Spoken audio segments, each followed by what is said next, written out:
My name is Russ Grinwis with Innovation Platform. I'm here again with CEO David Swank to talk about smart communities. David, give us a little insight.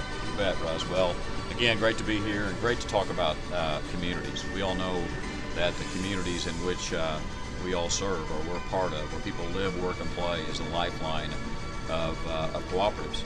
When you're talking about jobs, you're talking about really the quality of life. Our communities are pivotal part about the fabric of our cooperatives and what we do. And so, Russ, when we talk about smart communities, it really is about the digital economy. It's about understanding that today it is the digitization of everything, smart everything, and so how do we help our communities begin to make that transition? It's going to be important that there's local leadership and local empowerment. So one of the things that smart communities really represents is a way in which to position cooperatives in a way in which they can help those communities. Cooperatives have always played that leadership role within not just the communities they serve, but really the communities within their regions. It gives an opportunity for cooperatives to expand their revenue base by really expanding new customers, a new ecosystem, if you will. A big part of our Smart Community Initiative, as you can see here, are key components of where we recognize that there's digital disruption going on, not just for us as cooperatives, but within our communities. And so we provide to cooperatives a very robust, very exhaustive community engagement plan. We believe it's extremely important that there become local engagement. Once again, just like we did 75 years ago, where we really began to bring together all sectors within the community and talk about how do we invest collectively, how do we work together to make a difference for those in which we serve.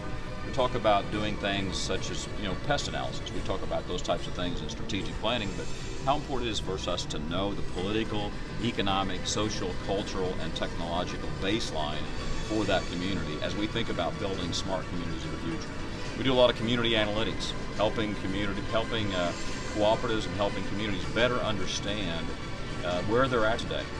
So in turn, we can really begin to think about making smarter investments. And then lastly, a community optimization plan. And all of these are built on the idea that we must begin with a baseline of knowing what our assets are. Not just assets in terms of physical assets, but even assets as it relates to local leadership.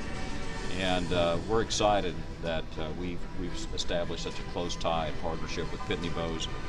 Pitney Bowes underpins our platform. And I think what's so important of this on the community, smart community imperative is that Pitney Bowes, being the largest provider of data, provides a lot of data to Facebook and others, is that we're going to be able to use that data as relational data as well, to become more aware of the challenges within our communities and how do we attack those in an optimal way. So this is a very important component. It's one that I believe can truly be a catalyst for cooperatives and for communities. A lot of talk for us about smart cities, and we use that word smart community because we recognize that the communities throughout rural America are so important. That's where it starts. Yeah. Thanks, David.